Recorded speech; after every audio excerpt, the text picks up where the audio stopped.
آياته ويزكيهم ويعلمهم الكتاب والحكمة।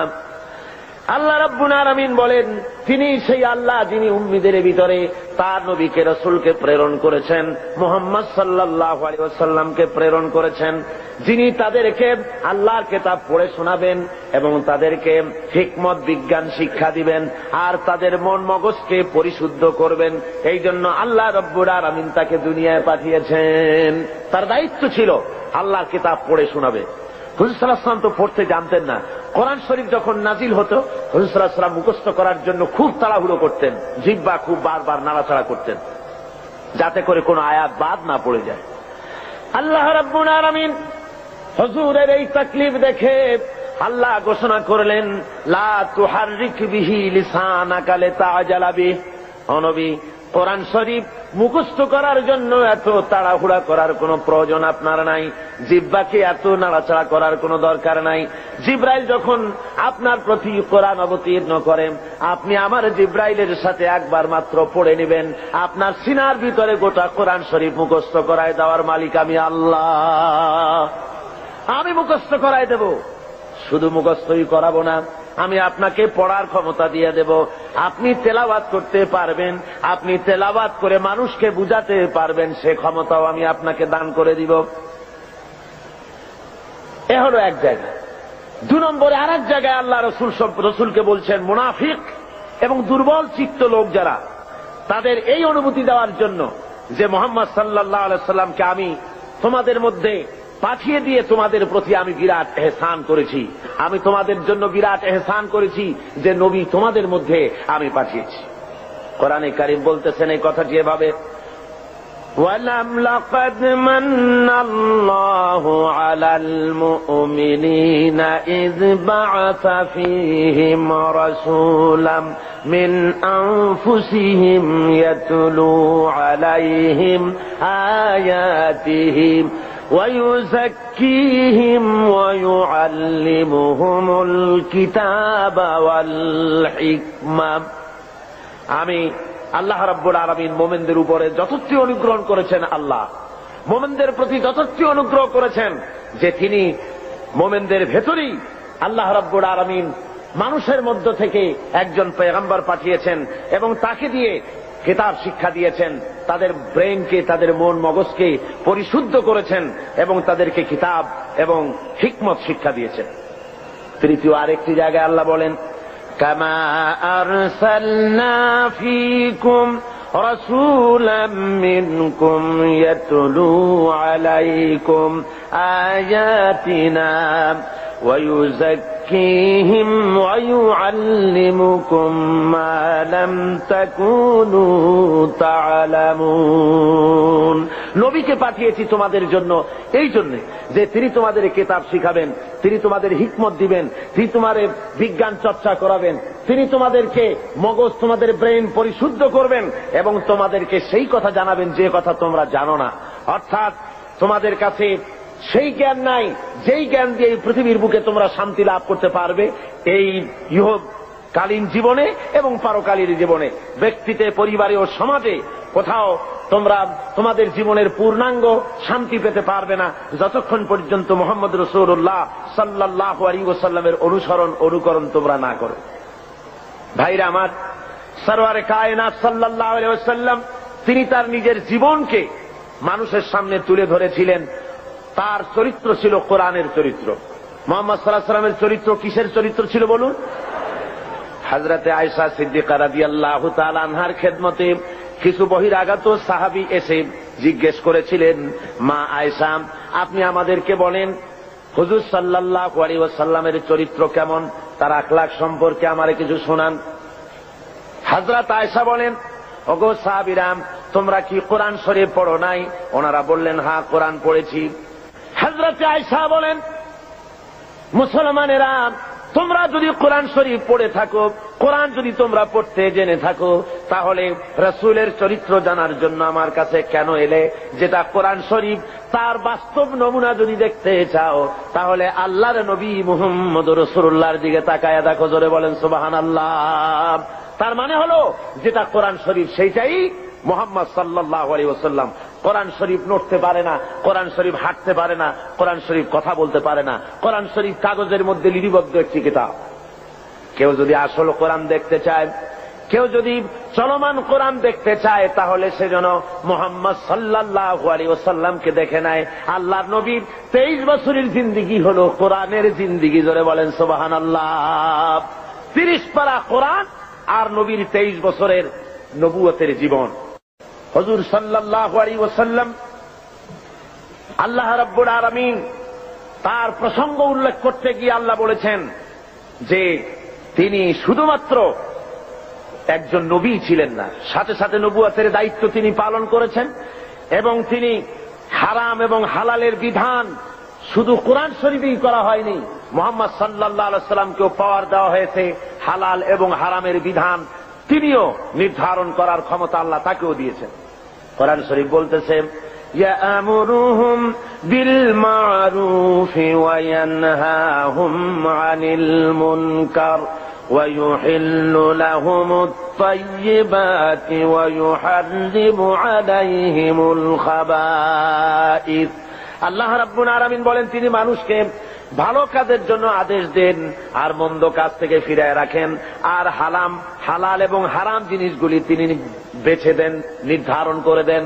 সুতরাং কোরআন শরীফের মধ্যে হালাল হারামের বিধান আল্লাহ যা দিয়েছেন এখানেই শেষ নয়, মুহাম্মদ সাল্লাল্লাহু আলাইহি ওয়াসাল্লামকেও আল্লাহ রাব্বুল আলামিন লেজিসলেটিভ পাওয়ার তাকেও দান করেছেন, অর্থাৎ আইন তৈরি করার তিনি শারে ছিলেন, শরীয়ত প্রণয়নকারীও ছিলেন। জোরে বলেন সুবহানাল্লাহ। বিরাট ক্ষমতা আল্লাহ তাকে দান করে দিয়েছিলেন। মুহাম্মদ আল্লাহর কথা মানা যেমন ফরজ, মুহাম্মদ সাল্লাল্লাহু আলাইহি ওয়াসাল্লামের কথা মানা সুন্নত না নফল? বলেন তো কি? আপনারা তাহলে নিশ্চয়ই বুঝতে পেরেছেন। মুহাম্মদ সাল্লাল্লাহু আলাইহি ওয়াসাল্লামের কথা মানা শুধু নফল নয়, সুন্নত শুধু নয়, বরং আরো বেশি। আল্লাহর কথা মানা যেমন ফরজ, মুহাম্মদ সাল্লাল্লাহু আলাইহি ওয়াসাল্লামের কথা মানা তেমন ফরজ। কেমন করে হলো তা? হয়েছে এইভাবে, আল্লাহ রাব্বুল আলামিন তিনি ঘোষণা করেছেন, ওয়ামা আতাকুমুর রাসূলু ফাখুযুহু ওয়ামা নাহাকুম আনহু ফান্তাহু। তোমাদের রাসূল তোমাদের জন্য যা আনয়ন করেছেন, তিনি যা তোমাদেরকে দিয়েছেন তা তোমরা গ্রহণ করো, আর যা নিষেধ করেছেন তার থেকে তোমরা ফিরে থাকো। তার অর্থ হলো মুহাম্মদ সাল্লাল্লাহু আলাইহি ওয়াসাল্লাম যা আদেশ করেছেন তা মানা ফরজ, আল্লাহর হুকুম অনুযায়ী। কার হুকুম অনুযায়ী ফরজ? আর হুজুর যা নিষেধ করেছেন তার থেকে ফিরে থাকা, আল্লাহর হুকুম অনুযায়ী তার থেকে ফিরে থাকা কি ফরজ। রাসূল যেটা নিষেধ করেছেন তা করা হারাম, যা আদেশ করেছেন তা পালন করা ফরজ। কথা বুঝে আসছে ভাইরা আমার? আল্লাহ তার রাসূলকে এভাবে করে ক্ষমতা দিয়ে দিলেন, তাকে বিচারক হিসাবে আল্লাহ বানাইছেন দুনিয়ার ভিতরে। সোশ্যাল জাস্টিস, সামাজিক সুবিচার প্রতিষ্ঠার জন্য আল্লাহ তার দায়িত্ব দিলেন।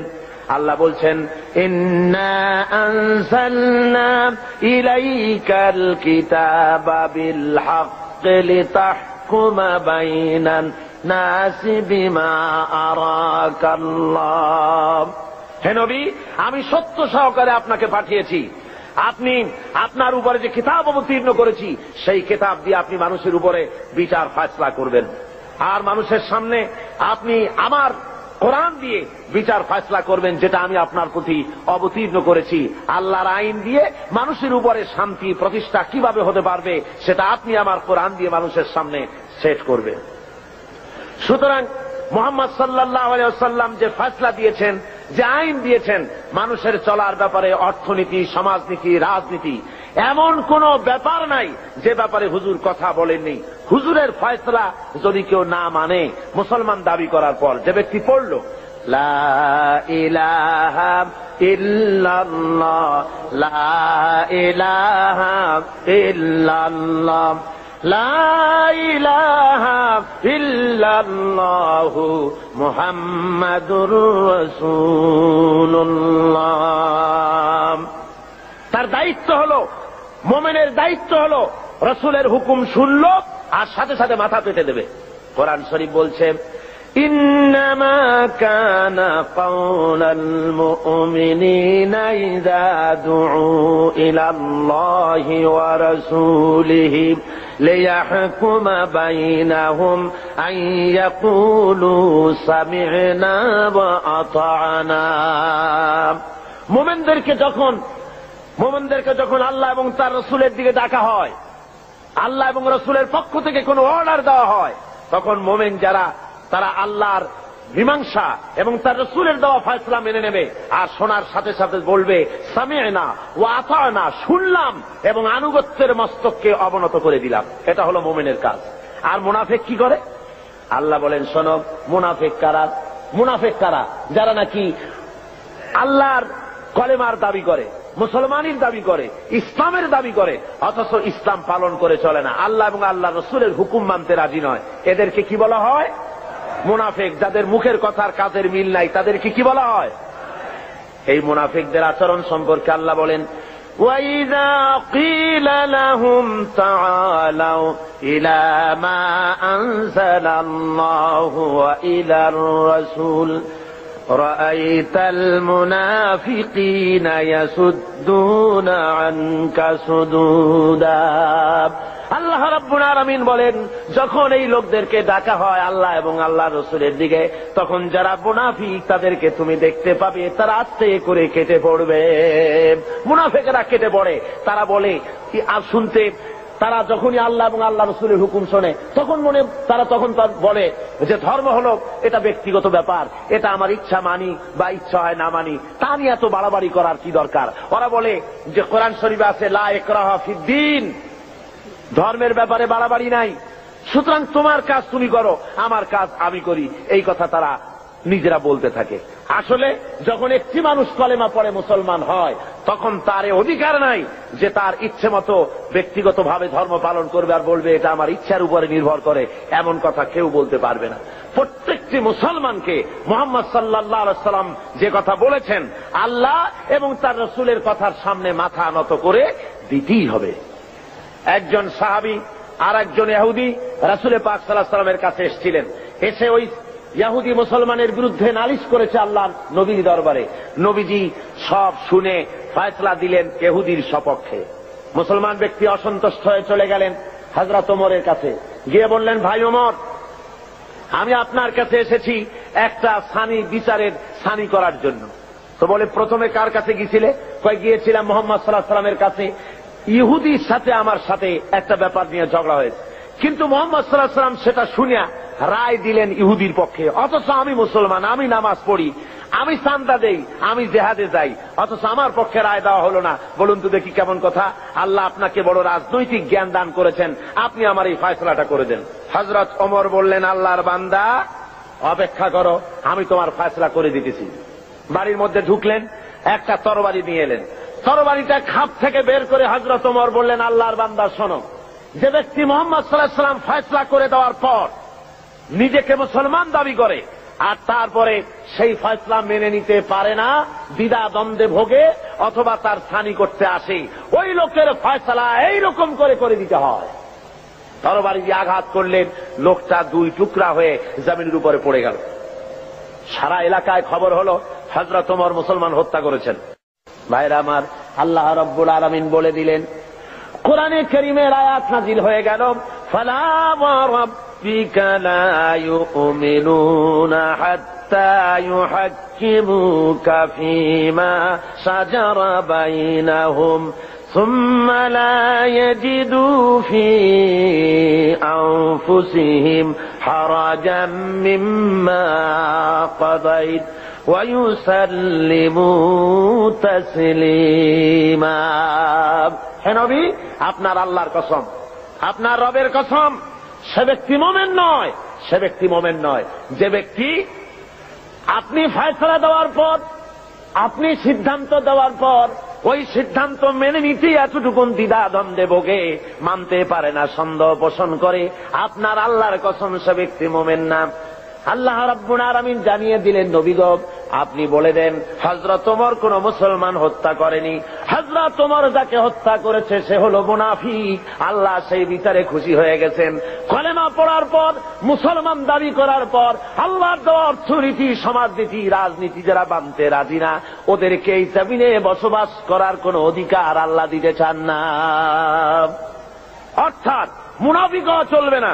দুটো পথ আছে, হয় কাফের হও, না হয় মুমিন হও, মাঝখানে থাকতে পারবে না, মুনাফিক হতে পারবে না। দুই পথের যে পথে খুশি সে পথে চলে যাও। হয় ইসলামকে বাদ দাও, ইসলাম পছন্দ হয় না, আল্লাহ পছন্দ হয় না, রাসূল পছন্দ হয় না, চলে যাও, বেরিয়ে যাও। আছে না এমন? আছে না লোকজন ইসলাম ভালো লাগে না, ইসলাম পছন্দ হয় না, আবার তারা বলে কয় যে জনগণের কোমল হৃদয়, তাদেরকে তাদের কোমল ভাব অনুভূতিকে ধর্মের নামে রাজনীতি করে ব্যবহার করা হয়। জনগণের হৃদয় তো কোমল থাকবেই, কোমল হওয়া স্বাভাবিক, নরম হওয়া স্বাভাবিক, যেহেতু জনগণ হলো ইমানদার, দিনদার। আর যারাই কথা বলে তারা জেনাকার, মদখোর, বদমাশ, কলিজা কঠিন, তাই কোরআনের আওয়াজ তাদের কলিজায় পৌঁছায় না। ভাইরা আমার, সুতরাং আল্লাহ রাব্বুল আলামিন এই লোকগুলি আল্লাহ সম্পর্কে তাদের কথা হলো যে আল্লাহর আইন, এমনি মুসলমান তারা দাবি করবে কিন্তু কোরআন মানতে রাজি না। কোরআন আল্লাহর কিতাব মানবে কিন্তু কোরআনের আইন মানতে রাজি না, রাসূলের কথা মানতে রাজি না। আল্লাহ রাসূলকে ছেড়ে দিয়ে কার্ল মার্কসের গোলাম হবে, মুহাম্মদ সাল্লাল্লাহু আলাইহি ওয়াসাল্লামকে বাদ দিয়ে লেনিনের গোলাম হবে, পছন্দ হয়, কিন্তু রাসূলের গোলামি পছন্দ হয় না। যদি তাই হয় অবস্থা, তাহলে আল্লাহ নোটিশ দিয়েছেন। কি দিয়েছেন বলুন? কি দিয়েছেন? আল্লাহ রাব্বুল আলামিন বলেন, ইয়া মাশারাল জিন্নি ওয়াল ইনস, হে মানুষেরা আর হে জিনেরা, ইন ইসতাতা'তুম আন তানফুযু মিন আকতারিস সামাওয়াতি ওয়াল আরদ ফানফুযু লা তানফুযুনা ইল্লা বিসুলতান।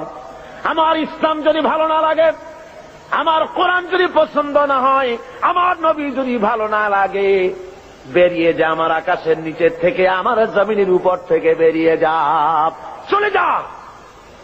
ইসলাম ভালো লাগে না,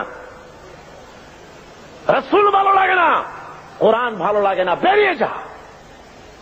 এমন দেশে যা, যদি সম্ভব করতে পারো এমন দেশে চলে যাও যেই দেশে আমার সূর্য নাই, যে দেশে আমার চাঁদ নাই, যে দেশে আমার বাতাস নাই, যে দেশে আমার পানি নাই, যে দেশে আমার অক্সিজেন নাই, এমন কোন দেশ যদি পাও সে দেশে চলে যাও। আছে নাকি এমন কোন দেশ? তোমার কার্ল মার্কস যদি পৃথিবী বানিয়ে থাকে কোথাও, সেখানে বেরিয়ে যাও। লেনিন যদি কোন ভূখণ্ড তৈরি করে থাকে, সেখানে চলে যাও। আল্লাহর আকাশের নিচে, আল্লাহর জমিনের উপরে বাস করবা, আল্লাহর দেওয়া পানি খাবা, আল্লাহর বাতাস দিয়ে অক্সিজেন গ্রহণ করবে, আল্লাহর জমিনের ধান খাবে, আল্লাহর গাভীর দুধ খাবে। আর কার্ল মার্কসের গোলামি হতে পারে? যদি বলুন পারে।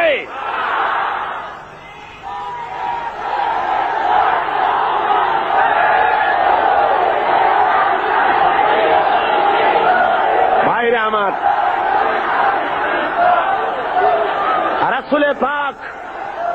রাসূলে পাক জোরে বলেন সাল্লাল্লাহু আলাইহি ওয়াসাল্লাম স্পষ্টভাবে ঘোষণা করেছেন, লা ইউমিনু আহাদুকুম হাত্তা ইয়াকুনা হাওয়াহু তাবআন লিমা জিতু বিহি।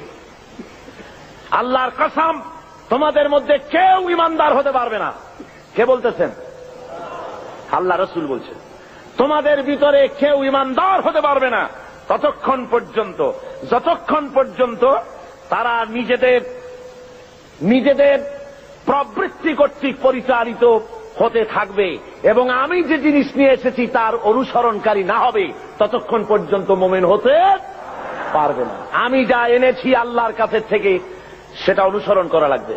আমি যে অর্থনীতি দিয়েছি, রাসূল যে অর্থনীতি দিয়েছেন, রাসূল যে সমাজনীতি দিয়েছেন, রাসূল যে রাষ্ট্রনীতি দিয়েছেন, রাসূল যে পথ দেখিয়েছেন, এই পথ যদি না মানে, রাসূল বলেছেন কখনো মুমিন হতে পারবে না। কে বলেছেন? আল্লাহর নবী বলেছেন। সুতরাং মোমেন মুসলমান যারা, তাদেরকে আল্লাহর দেওয়া বিধান অনুযায়ী আল্লাহর রাসূলের আনুগত্যের সামনে মাথা নত করে দিতে হবে। কি জন্য দিতে হবে? আল্লাহর হুকুম অনুযায়ী। আল্লাহ রাব্বুল আলামিন বলেন, ওয়া মা আরসালনা মির রাসূলিন ইল্লা লিয়ুতাআ বিইذনিল্লাহ। আমি যে রাসূলই পাঠিয়েছি তাকে আনুগত্য করার জন্যই পাঠিয়েছি, আর তা আল্লাহর হুকুমে। নবীর আনুগত্য করতে হবে, এটা কার হুকুম? বলুন জোরে, কার হুকুম? নবীর আনুগত্য করতে হবে আল্লাহর হুকুমে। আল্লাহ রাব্বুল আলামিন বলছেন, মান ইউতি'র রাসূলা ফাকাদ আতা আল্লাহ। যে ব্যক্তি রাসূলের আনুগত্য করলো সে আল্লাহর আনুগত্য করলো। যে রাসূলের আনুগত্য করলো সে কার আনুগত্য করলো? আল্লাহ রাব্বুল আলামিনের। সুতরাং প্রত্যেকটি মুসলমানকে তার ব্যক্তি, পরিবার, সমাজ ও রাষ্ট্রে জীবনের সকল দিক ও বিভাগে একমাত্র তাকে আইন মেনে চলতে হবে। কার? আল্লাহ এবং তার রাসূলে পাক সাল্লাল্লাহু আলাইহি ওয়াসাল্লামের পথ তাকে অনুসরণ করে চলতে হবে। এই জন্য আল্লাহ বলছেন, আতিউল্লাহ ওয়া আতিউর রাসূল। তোমরা আল্লাহর, কুল আতিউল্লাহ ওয়ার রাসূল, আল্লাহ এবং রাসূলের আনুগত্য করো। তোমার জীবনের মুক্তি এই পথে। এই পথ ছাড়া তোমার জীবনের আর কোনো মুক্তি হতে পারে না। আজকে মানুষের জন্য অর্থনৈতিক মুক্তি, লোকেরা মনে করে ইসলাম হলো একটি ধর্ম মাত্র। ইসলাম কি? শুধুমাত্র একটি ধর্ম। এই কথা ছড়ানো হচ্ছে তথাকথিত প্রগতবাদী, নাস্তিক্যবাদীর ধ্বজাধারীরা। তারা চতুর্দিকে ছড়াচ্ছে ইসলাম হলো শুধুমাত্র একটি ধর্ম, এতে আছে শুধু নামাজ, রোজা, হজ, যাকাতের কথা, অর্থনৈতিক কোনো বক্তব্য নাই। সুতরাং ধর্মের দিক থেকে আমরা নামাজ, রোজা ঠিকই করবো আল্লাহর, কিন্তু অর্থনৈতিক মুক্তির জন্য কার্ল মার্কসের কাছে যাওয়া ছাড়া আমাদের কোনো পথ নাই, সমাজতন্ত্র করা ছাড়া কোনো পথ নাই। এই কথা তারা বলে বেড়াচ্ছে এবং আমাদের যুবকদেরকে তারা সর্বনাশ করতেছে। বলুন ঠিক কিনা? আপনারা আমাকে বলেন, এই কোরআন শরীফে আল্লাহ কি অর্থনৈতিক বক্তব্য রাখেন নাই? রাজনৈতিক বক্তব্য নাই? সমাজনীতির বক্তব্য নাই? সব এর মধ্যে ভরা আছে। কিন্তু দুঃখের বিষয়, আমার কলেজ, ইউনিভার্সিটির ছাত্রগুলি যারা ওখানে পড়াশোনা করছে, তার একটি অংশকে আজকে তাদেরকে বিরুদ্ধে নিয়ে নেওয়া হয়েছে। তারা আমার ঘরের ছেলে, অথচ ইসলামকে তারা মুসলমানদের বলে ধর্মান্ধ। মুসলমানদের কি বলে? ধর্মান্ধ। আর ওরা হয়েছে প্রগতিবাদী, প্রগতিশীল। প্রগতি হওয়া যায়, ইসলামরে যত গালি দেওয়া যাবে, রসুলকে গালি দিয়ে যত কবিতা লেখা যাবে, ততই প্রগতিশীল হয়, ততই প্রগতিবাদী হয়। ঠিক কিনা কন? সুতরাং আপনার আমার ছেলেকে যারা ধ্বংস করলো, নষ্ট করলো, ওদের চেনার দরকার আছে না? জোরে বলেন, ওদের চেনার দরকার নাই? কারা আমার ছেলে নষ্ট করলো? আমার ওই ছেলে ইউনিভার্সিটি, কলেজে আজকে যারা লেনিন এবং মার্কসের গোলাম হয়েছে, এই ছেলেগুলি তো আমার ছেলে ছিল, আপনার ছেলে ছিল, আমার ভাইয়ের ছেলে ছিল। এই ছেলেগুলিকে কারা নষ্ট করলো? নষ্ট করেছে ইউনিভার্সিটি এবং কলেজের তথাকথিত এক শ্রেণীর প্রফেসরেরা। সব না, এক শ্রেণীর শিক্ষকরা। কোন শ্রেণী? যেই শ্রেণীর শিক্ষকরা মস্কো থেকে ট্রেনিং পেয়েছে, পেন্টাগনের ট্রেনিং পেয়েছে, পিকিং এর ট্রেনিং পেয়েছে, শান্তিনিকেতন থেকে মগজ ধোলাই করে পাঠিয়ে দেওয়া হয়েছে চট্টগ্রাম ইউনিভার্সিটিতে, পাঠানো হয়েছে রাজশাহী ইউনিভার্সিটিতে, পাঠানো হয়েছে ঢাকা ইউনিভার্সিটিতে। বিভিন্ন ইউনিভার্সিটি থেকে বসে এসব অধ্যাপক, শিক্ষক নামের কলঙ্ক আমার দেশের হাজার হাজার ছেলেকে বেঈমান বানিয়ে দিল। বলুন ঠিক কিনা?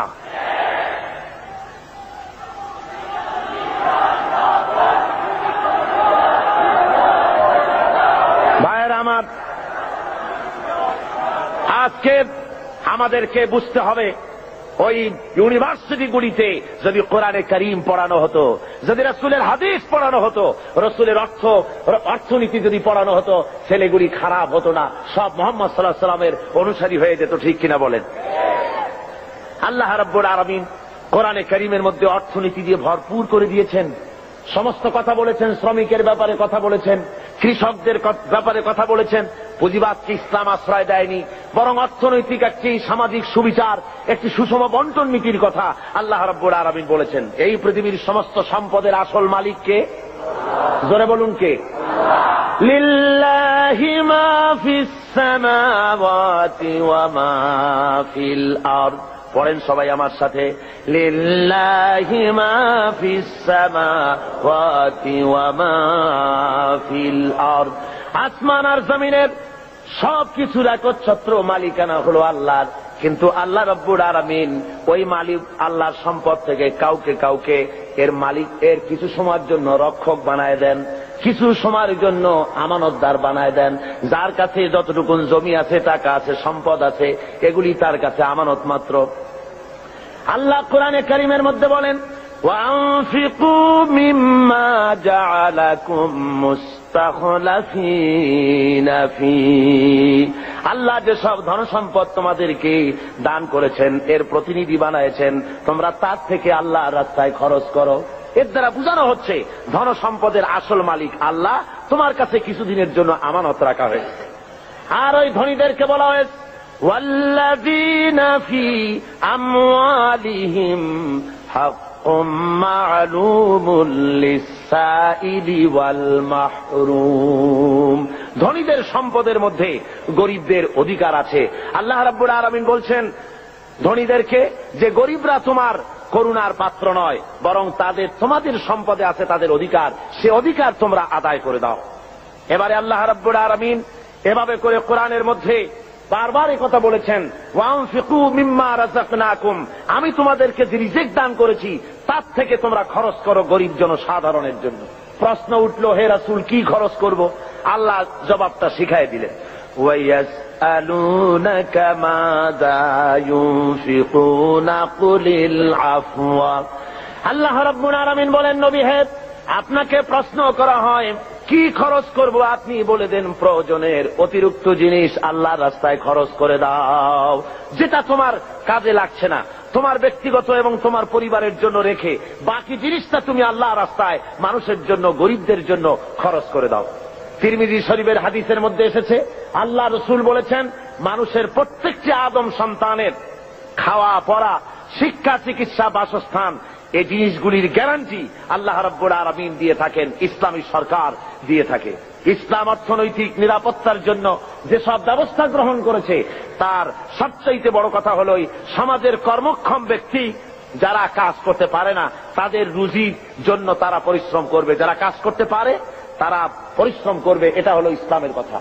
কোরআনে কারীমের মধ্যে সূরা জুমায় একথা বলা হয়েছে, فَإِذَا قُضِيَتِ الصَّلَاةُ فَانتَشِرُوا فِي الْأَرْضِ وَابْتَغُوا مِنْ فَضْلِ اللَّهِ وَاذْكُرُوا اللَّهَ كَثِيرًا لَعَلَّكُمْ تُفْلِحُونَ।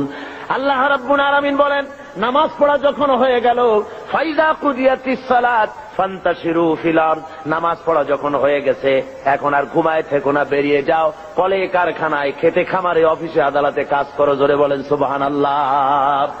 ইসলাম কাজের ট্রেনিং দেয়, বসে থেকো না, নামাজ পড়া হয়েছে, বেরিয়ে যাও। হাদিস শরীফে এসেছে, ইযা সাল্লাইতুমুল ফাজরা ফালা তানুমু আন তালবি আরযাকিকুম, যখন ফজরের নামাজ পড়া হয়ে গেল ঘুমায়ও না, ফালা তানুমু, ঘুমায়ও না, বেরিয়ে যাও, কল কারখানা, খেতে খামারে, অফিসে আদালতে উৎপাদন বাড়াও, কাজ করো, নিজের জন্য পরিশ্রম করো, অন্যের জন্য পরিশ্রম করো। হুজুর বলেছেন, সেই ব্যক্তির মতো হতভাগ্য আর কেউ নাই যে নিজের জন্য পরিশ্রম করে না, অন্যের জন্য পরিশ্রম করে না, তার মতো হতভাগ্য আর কেউ হতে পারে না। ইসলাম কাজের কথা এভাবে বলেছেন, আর বলেছেন কি, এই কাজটা যখন করবে তখন কিন্তু আমাকে ভুলে যেও না, আমার কথা মনে রেখো। যখন তুমি কাজে বেরোবে, আমার ফাইযা কুদিয়াতিস সালাত ফান্তাশিরু ফিল আরদ ওয়াবতাগু মিন ফাদলিল্লাহ ওয়াযকুরুল্লাহা কাসীরান লাআল্লাকুম তুফলিহুন, যখন তোমরা রুজি তালাশের জন্য বেরোবে তখন আমার জিকির বেশি বেশি করে করবে। কার জিকির? আল্লাহর জিকির। তার মানে এটা নয় যে অফিসে বসে আল্লাহু আল্লাহু করবেন, তারপরে জমিনে গিয়ে আল্লাহু আল্লাহু করবেন মুখে মুখে শুধু, তা না। জিকির মানে স্মরণ। জিকির মানে কি? এর মানে হলো আপনি যখন অফিসে বসবেন, আল্লাহ বলেন এটা তোমার রুজি কামাইয়ের জায়গা, অফিসে বসে যতক্ষণ থাকবে তখন আমাকে স্মরণ করবে। আমি যদি তোমার স্মরণে থাকি তাহলে বাম হাতের ইনকাম করা সম্ভব হবে না। কথা বোঝেন? বাম হাতের ইনকাম এটা আছে নাকি? চিটাগঙ্গে নাই বোধহয়, আছে। ঘুষের টাকা, অবশ্য বাংলাদেশে ঘুষ নাই, বাংলাদেশে ঘুষের প্রচলন আছে নাকি? না না, বাংলাদেশে ঘুষ গেছে বকশিস হইয়া, কয় যে আমার বকশিস দিতে। হযরতে ওমর ফারুক রাদিয়াল্লাহু তাআলা আনহুর জামানায় জাকাত কালেক্টররা জাকাতের টাকা নিয়ে এসছে, এসে বলছে হে আমিরুল মুমিনিন, এই নিন, এই টোপলাটা হলো জাকাতে।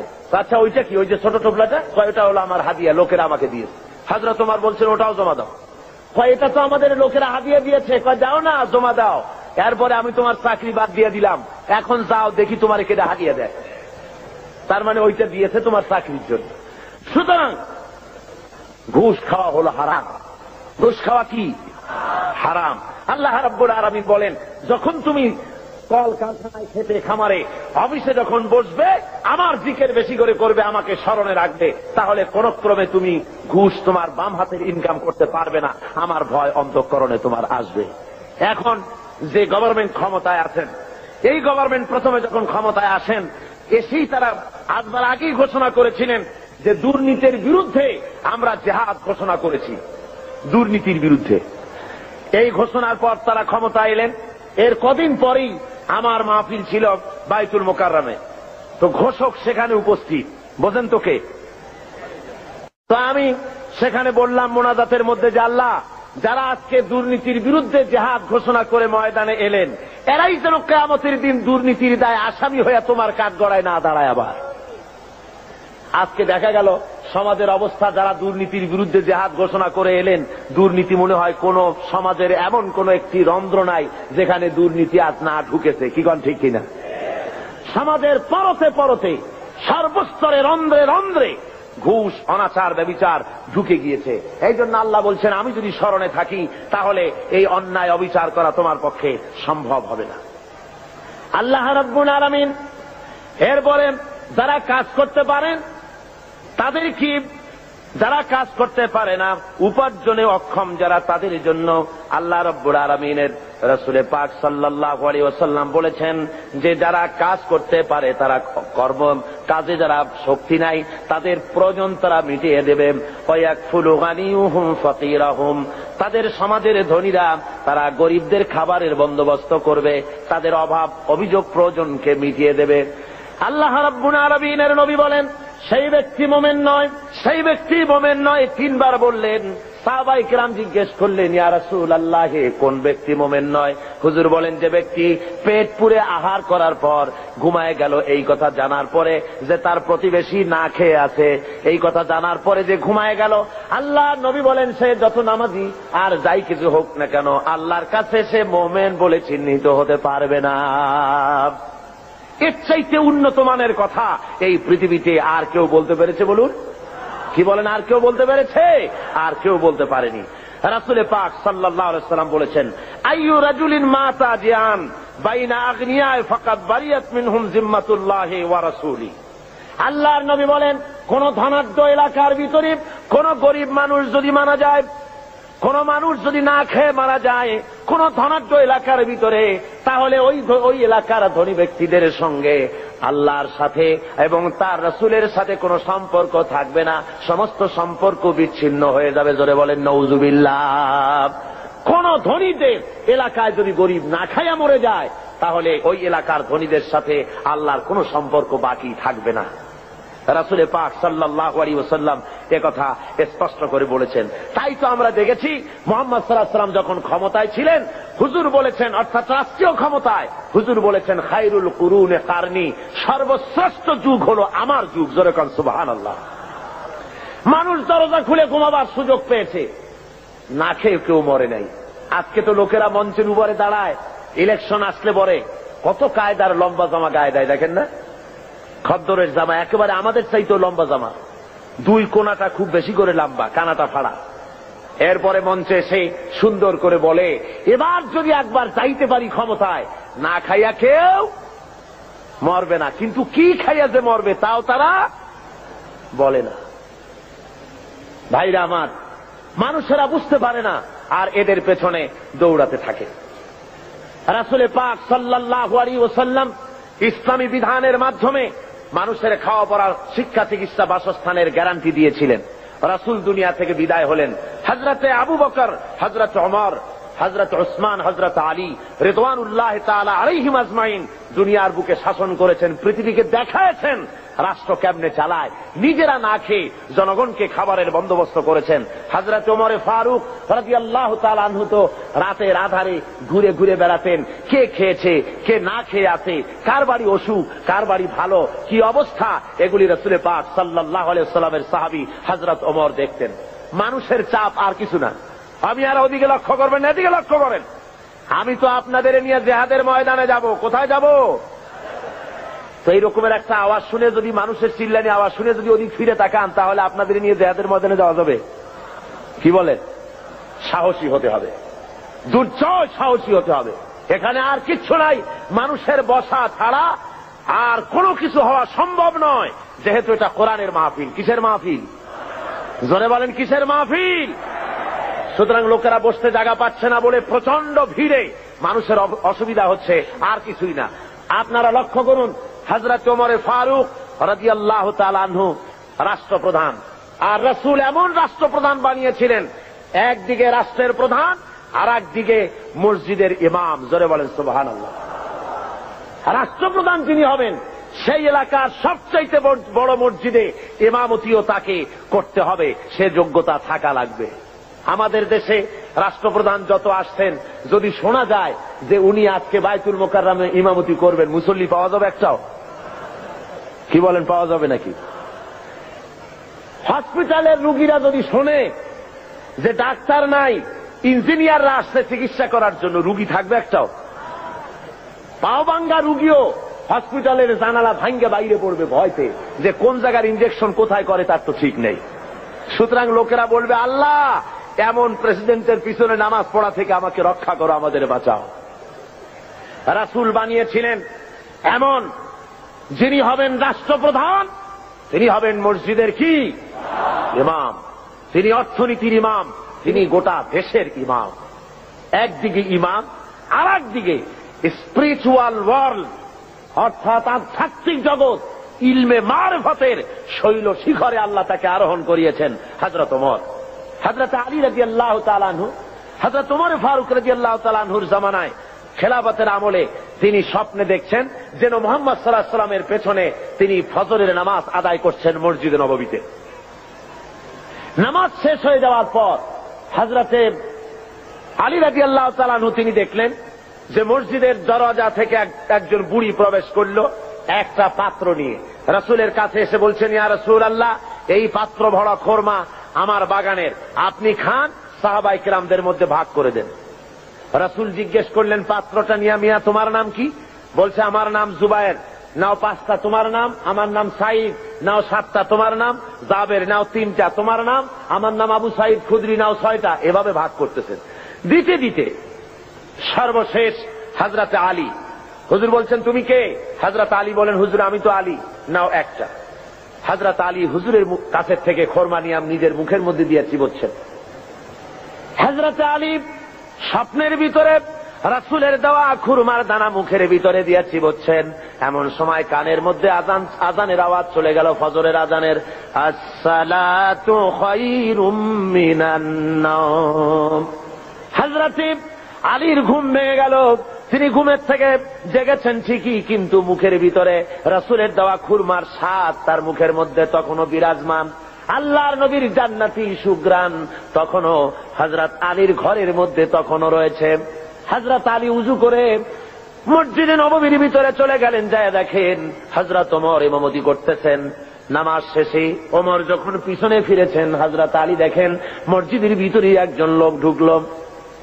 মসজিদের ভিতরে একজন বুড়ি ঢুকলেন, হাতে একটা পাত্র নিয়ে এসে বলছেন, হে আমার আমিরুল মুমিনিন, এটা আমার বাগানের, আপনি নিজে খান আর রাসূলের সাহাবীদের মধ্যে ভাগ করে।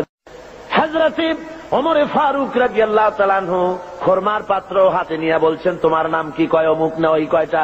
তোমার নাম কি? অমুক নয় ওই কয়টা। দিতে দিতে হযরত আলীর বেলায় বলেন, আলী তুমি কে? কয় আমি তো আলী। কয় তুমি নাও 1টা। হযরত আলী বলেন, ভাই ওমর, তোমার কাছে তো খুরমা আরো আছে পাত্রে দেখা যায়, আমার ঘরে ছেলে পেলে আছে, দিলে তো তুমি আরো দিতে পারো, আমার 1টা কেন দিলে? একাধিক দাও না কেন? হযরত ওমর বলেন, ওরে আলী, বিগত রজনীতে স্বপ্নের ভিতরে যদি নবী মুহাম্মদ রাসূলুল্লাহ সাল্লাল্লাহু আলাইহি ওয়াসাল্লাম তোমারে একাধিক খোরমা দিতেন, আমি ওমরও তোমাকে একাধিক খোরমা দিয়া দিতাম। কেমন রাষ্ট্রপ্রধান! আমিরুল মুমিনিন হযরত ওমর ফারুক রাদিয়াল্লাহু তাআলা আনহু। মানুষের একদিকে আমিরুল মুমিনিন রাষ্ট্রপ্রধান, আর একদিকে দুয়ারে দুয়ারে ঘুরে বেড়াচ্ছেন, কে খেতে পারতেছে কে খেতে পারতেছে না, সব ঘুরে ঘুরে তিনি দেখতেছেন। একবার তিনি এক মুসলমান বাহিনী, ইসলামী বাহিনী যুদ্ধ করতে গেছে, জিহাদের ময়দান থেকে ফিরে আসতেছে তারা। তিনি খবর নেওয়ার জন্য এগিয়ে গেলেন, খবর নেওয়ার জন্য এগিয়ে গিয়েছেন। প্রতিমধ্যে এক বুড়ির সঙ্গে দেখা। বুড়ি জিজ্ঞেস করেন, ভাই মিয়া, তুমি কি জানো হযরত ওমর কোথায় গেছে? হযরত ওমর পথে নিজের পরিচয় দেওয়া সঠিক মনে করলেন না। তিনি বললেন যে ওমর এই দিকে গেছে, নিজের দিকে দেখালেন। বুড়ি মনে করছে ওই দিকে গেছে। হযরতে ওমরের কথার পর বুড়ি বলছে, পথিক তুমি কি জানো ওমর কেমন আছে? কয় হ্যাঁ জানি তো, ভালো আছে। কয় তুমি তো বলছো ভালো আছে, আমি বলি ওমর নিপাত যাক। হযরত ওমর বললেন, মা তা কেন? কয় যে আমি আজকে 3-4 দিন পর্যন্ত বাইরের থেকে এসেছি, আমি মদিনার লোক না, তো আমি এখানে আছি, খলিফার কাছেও যেতে পারি না, আর আমিও আমার খাবার ঠিক মতো পাই না। সেই জন্য অসন্তুষ্ট হয়েছি যে তিনি বলেছেন ফোরাতের কূলে যদি একটি ছাগল একটি কুত্তাও যদি মারা যায় না খাইয়া, আমি ওমর দায়ী হব। তা আমি তো মানুষ, আমি তো খাবার পেলাম না, সেই জন্য আমি অসন্তুষ্ট হয়েছি। তারপরে হযরত ওমর বলছেন, বুড়িমা তুমি ওমরের উপরে খুব নারাজ হয়েছে দেখা যায়। তো হযরত ওমর তো খুব ব্যস্ত, যুদ্ধ চলতেছে বাইরে, আর সমস্ত জিনিস নিয়ে তিনি খুব ব্যতিব্যস্ত আছেন, তা তুমি কি হলে ওমরের প্রতি খুশি হও? বুড়ি বলছে, তোমাকে তো খুব ওমর ভক্ত লোক বলে মনে হয়, তা দাও তো দেখি আমাকে এতগুলো দিনার, তাহলে আমি খুশি হই। হযরত ওমর পকেটে হাত দিয়েছেন সে পয়সাগুলি বের করার জন্য। এমন সময় যে এলাকায় মুসলমানেরা যুদ্ধ করতে গিয়েছিলেন, সেই এলাকা থেকে তারা ফিরে এসে প্রতিমধ্যে হযরত ওমরকে দেখে বলছেন, আমিরুল মুমিনিন খলিফাতুল মুসলিমিন, আল্লাহ শুকর যে আল্লাহ আমাদেরকে জয়ী করেছেন। শুনে বুড়ি যখন শুনল যে আমিরুল মুমিনিন, সে ভয়তে থরথর করছে, সর্বনাশ, হযরত ওমরের সামনে আমি বলছি যে ওমর নিপাত যাক। বুড়ি তখন করজোরে বলছে, আমিরুল মুমিনিন আমি বুঝতে পারি নাই, ভুল করেছি, আপনার সামনে আপনার নিপাত কামনা করেছি, আমি বুঝি নাই, আমারে আল্লাহর রাস্তে মাফ করে দেন। হযরত ওমর বলেন, বুড়ি মাফ করা লাগবে না, আমার উল্টা মাফ চেও না, বরং আমি মাফ চাই। তুমি বলার আগে আমি যে তোমার ক্ষুধার খবর নিতে পারি নাই, এই জন্য তুমি কিয়ামতের ময়দানে আল্লাহর দরবারে আমারে তুমি আসামি বানাইও না। ইসলাম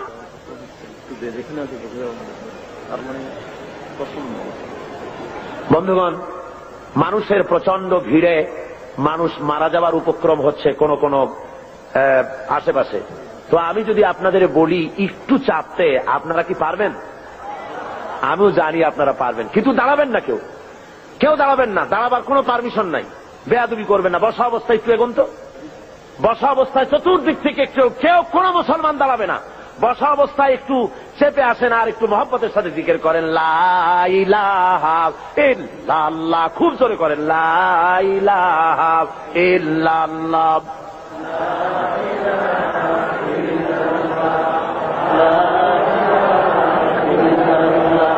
লা ইলাহা ইল্লাল্লাহ, লা ইলাহা ইল্লাল্লাহ, লা ইলাহা ইল্লাল্লাহ, লা ইলাহা। আরো জোরে করুন,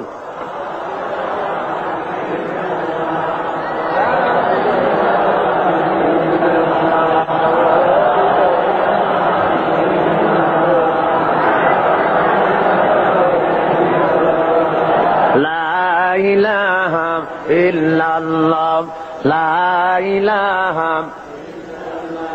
লা ইলাহা ইল্লাল্লাহু মুহাম্মাদুর রাসূলুল্লাহ।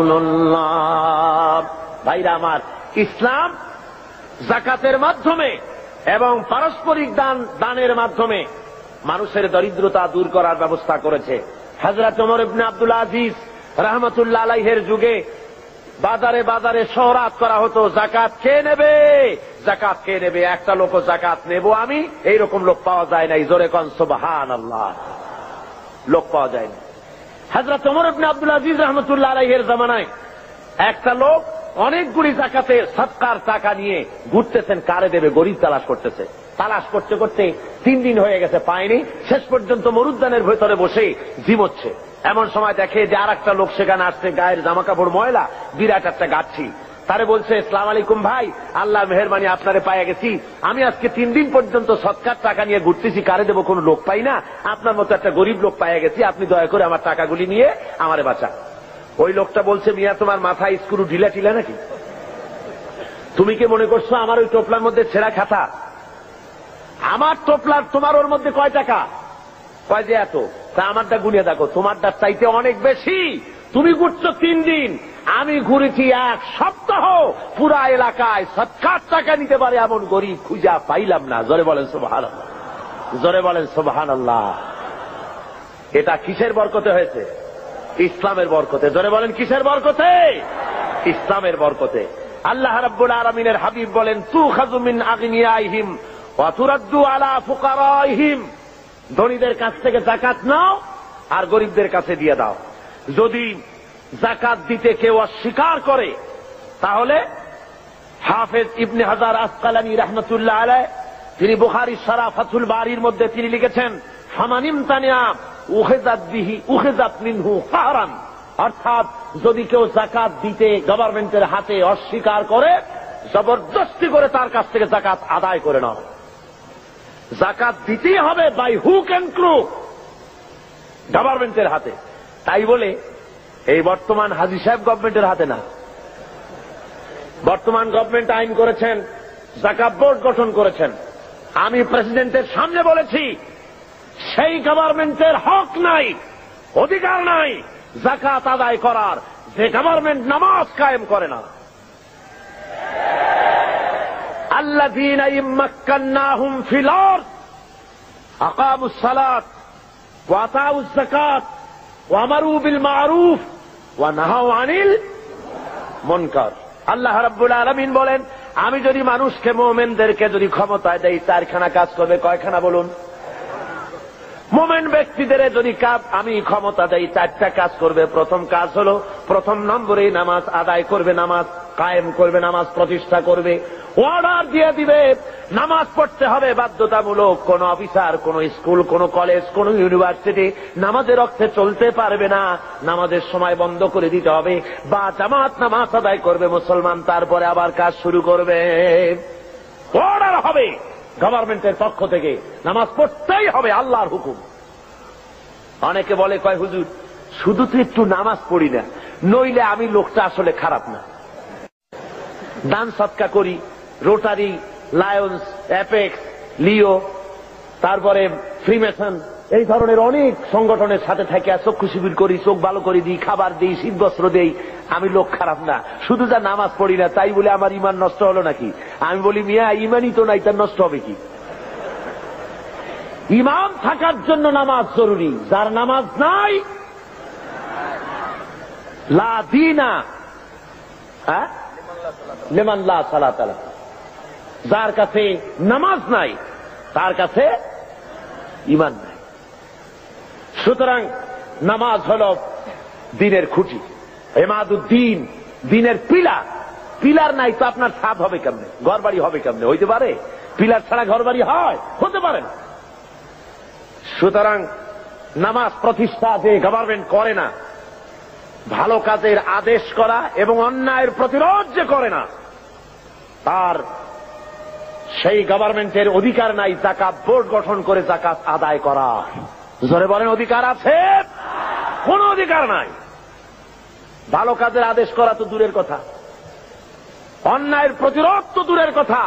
বর্তমান গভর্নমেন্টের সময় সবচাইতে বেশি অবৈধ কার্যকলাপ বেশি ঘটেছে, বলেন ঠিক কিনা? সুতরাং শরীরের ভিতরে যদি হয় ক্যান্সার, ব্লাড ক্যান্সার অথবা হার্ট ক্যান্সার, মাথায় যদি লক্ষ্মীবিলাস মাখে, লক্ষ্মীবিলাস তেল, আশ্চর্য মলম যদি বুকে মাখে, ক্যান্সারের কোন উপকার হবে? হবে না। দেশটারে বেহায়ামি, অশ্লীলতা, মদ, জুয়া, জেনা, ব্যভিচার, সুদ, ঘুষ দিয়ে ভরে ফেলানো হয়েছে। সুতরাং আপনার এই যাকাত বোর্ড গঠন করে এই দেশকে ভালো বানাবার কোন উপায় হতে পারে না। সেই জন্য রাসূল বলেছেন ইসলামী গভর্নমেন্টের হক হলো যাকাত আদায় করবে, যদি কেউ না দেয় তাহলে জবরদস্তি করে আদায় করবে। হযরতে আবু বকর সিদ্দিক রাদিয়াল্লাহু তাআলা আনহু যাকাত মুনকিরিনে যাকাত, যারা যাকাত দিতে অস্বীকার করেছিলেন, তাদের সম্পর্কে তিনি বলেছিলেন ওয়াল্লাহি লাউ কাতিলান্না মান ফাররাকা বাইনা সালাতি ওয়াজ যাকাত, আল্লাহর কসম আমি যুদ্ধ ঘোষণা করব, জিহাদ করব যারা যাকাত দিতে অস্বীকার করে। অর্থাৎ কাফেরদের বিরুদ্ধে জিহাদ করা যেমন ফরজ মনে করি, অনুরূপ ভাবে আমি যারা যাকাত দিতে অস্বীকার করে তাদের বিরুদ্ধে জিহাদ ঘোষণা করতে, জিহাদ করা আমি ফরজ মনে করি। সুতরাং মুসলমান সমাজের মধ্যে, ইসলামী সমাজে যাকাত গভর্নমেন্ট আদায় করে, জনগণের অভাব প্রয়োজন মিটায় দেয়। কেউ 10 তলায় বাস করবে আর কেউ গাছতলায় থাকবে, এই সিস্টেম ইসলামের কাছে নাই। ইসলাম মানুষকে সমান করে দিতে পারে, এই ব্যবস্থা পৃথিবীতে আর কেউ করে দিতে পারে না।